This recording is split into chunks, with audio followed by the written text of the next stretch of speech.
નમસ્તે વિદ્યાર્થીઓ. હવે આપણે આગળ 4.7 વાળી જે થિયરી હતી એમાં સ્થાનાંતર સદિશો અને વેગ સદિશ આપણે લીધો હતો. વેગ એમાં આપણે આ પ્રવેગ વાળો થિયરી બાકી હતી, તો હવે એ લઈ લઈએ. પ્રવેગમાં પહેલાં આપણે સરેરાશ પ્રવેગ લઈશું અને સરેરાશ પ્રવેગ તો આગળ આપણે સરેરાશ પ્રવેગ ભણી ગયા છીએ. સરેરાશ પ્રવેગ એ સદિશ બરાબર શું લખાય? ડેલ્ટા વી સદિશ બાય ડેલ્ટા ટી. આ સરેરાશ પ્રવેગ કહેવાય. બરાબર. એટલે વેગમાં થતો ફેરફાર અને તેને અનુરૂપ સમયગાળો એના ગુણોત્તરને સરેરાશ પ્રવેગ કહે છે. આ જે આપણે આગળ વ્યાખ્યા જે હતી એ જ અહીંયા આવે, પણ હવે સદિશ તરીકે લીધો છે પ્રવેગ. બરાબર. તો પ્રવેગ એટલે એકમ સમયમાં વેગમાં થતો ફેરફાર. બરાબર. આવી વ્યાખ્યા પણ પ્રવેગની પહેલાં આપતા હતા. કેવી કે એકમ સમયમાં વેગમાં થતા ફેરફારને શું કહે છે? પ્રવેગ કહે છે. અથવા આ સિમ્પલ વ્યાખ્યા હવે કરી નાખી કે વેગમાં થતો ફેરફાર અને એને અનુરૂપ સમયગાળાના ગુણોત્તરને પ્રવેગ કહે છે. બરાબર. એકમ ને પ્રવેગનું એ બધું આપણે આગળ જોઈ ગયા છીએ. બરાબર. પણ હવે ડેલ્ટા વી સદિશ બરાબર આગળ આપણે મેળવી લીધું હતું. શું થાય? તો ડેલ્ટા વી સદિશ બરાબર આગળ આપણે મેળવ્યું delta V X I caret વત્તા delta V Y J caret છેદમાં ડેલ્ટા ટી. તો ડેલ્ટા ટી આ બંનેના છેદમાં આવી જાય એટલે delta V X upon delta T I caret વત્તા delta V Y upon delta T J caret લખાય. બરાબર.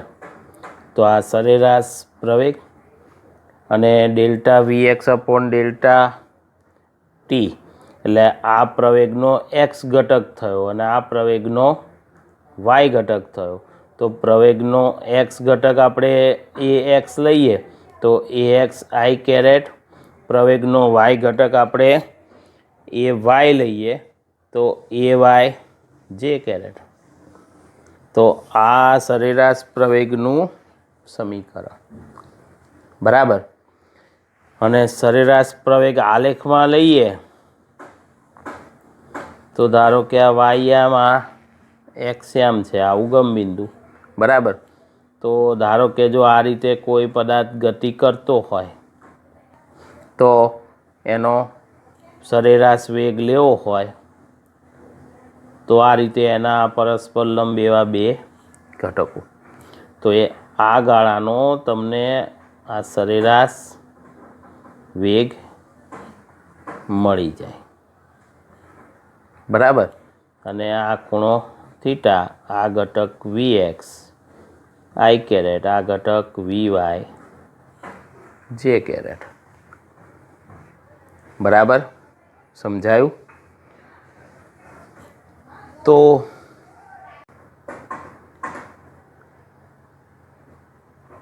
તો આ રીતે આ વેગના બે ઘટકો છે. બરાબર. જે આપણે અહીંયા લીધા હતા. બરાબર. હવે આપણે આ સરેરાશ પ્રવેગ હતો એના ઉપરથી તત્કાલીન પ્રવેગ લઈએ.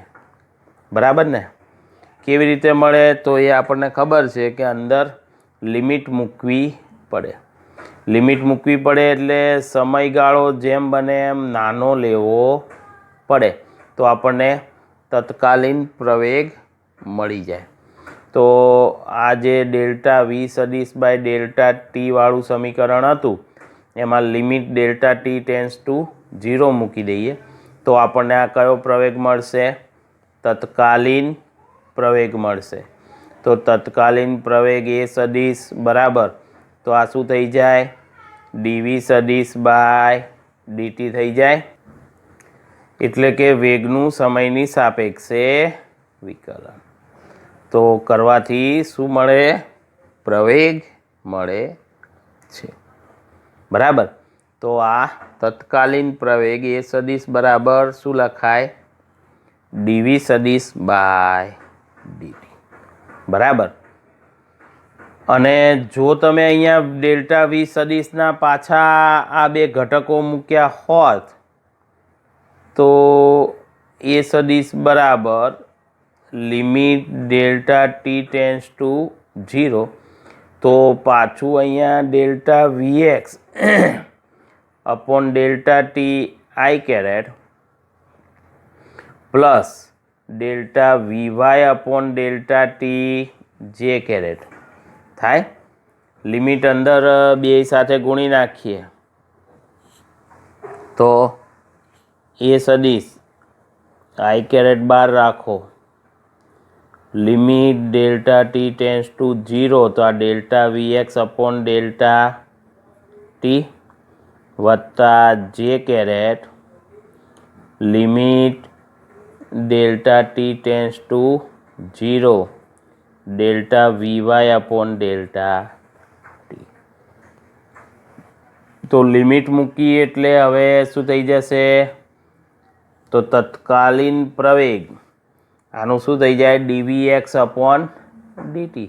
ડેલ્ટાના બદલે ડી થઈ જાય ને, આઈ કેરેટ વત્તા D V Y upon D T J caret.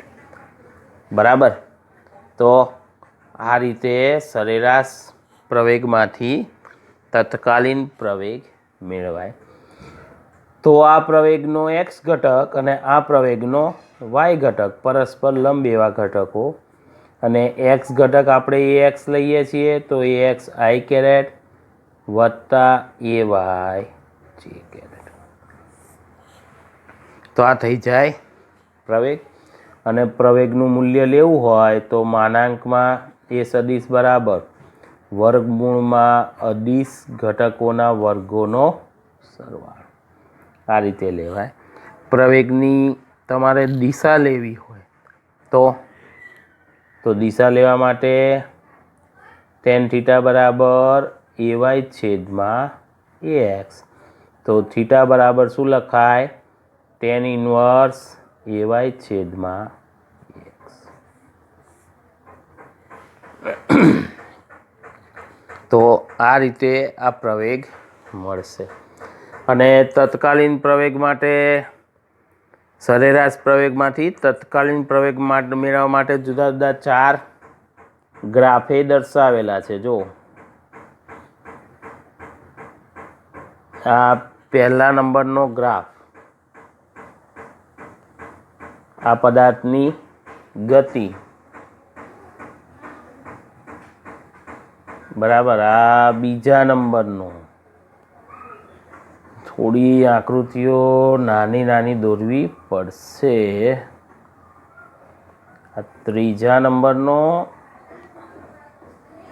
અને આ ચોથા નંબરનો. બરાબર. તો પહેલો જે આલેખ છે એમાં તમે જુઓ કે આ પી બિંદુ અહીંયા છે અને આને સ્પર્શક દોરો એટલે આ એનો શું મળે? વેગ સદિશ મળ્યો. આ પ્રારંભિક વેગ લઈએ પી બિંદુ પાસે, અને અહીંયા આ P1 બિંદુ છે એની પાસે વેગ વી ડેશ સદિશ. બરાબર. તો પ્રવેગ કઈ દિશામાં થાય? તો પ્રવેગ માટે શું કરવું પડે? આ બંનેનો ત્રિકોણની રીતે સરવાળો કરવો પડે. તો જો આ વી સદિશ, આ દિશામાં આ વી ડેશ સદિશ, તો આ મળ્યો આપણને પરિણામી વેગ, તો એ પ્રવેગની દિશા એટલે જો આમ બતાવી છે, થઈ ગઈ બરાબર. એ જ રીતે પી બિંદુ ત્યાંનું ત્યાં જ રાખવાનું છે, એટલે વી સદિશ ત્યાંનો ત્યાં જ રહેશે. પણ આપણે આ જે સમયગાળો છે એ શું કરીએ, ધીમે ધીમે નાનો કરતા જઈએ. એટલે હવે P1 બિંદુ અહીંયા આવ્યું, પણ પ્રવેગની દિશા હજી પણ એની એ જ રહેશે બરાબર. એ રીતે અહીંયા જો સમયગાળો હજી પી બિંદુ એનું એ રાખવાનું છે, અને આ P1 બિંદુ જો સાવ અહીંયા નજીક લાવો,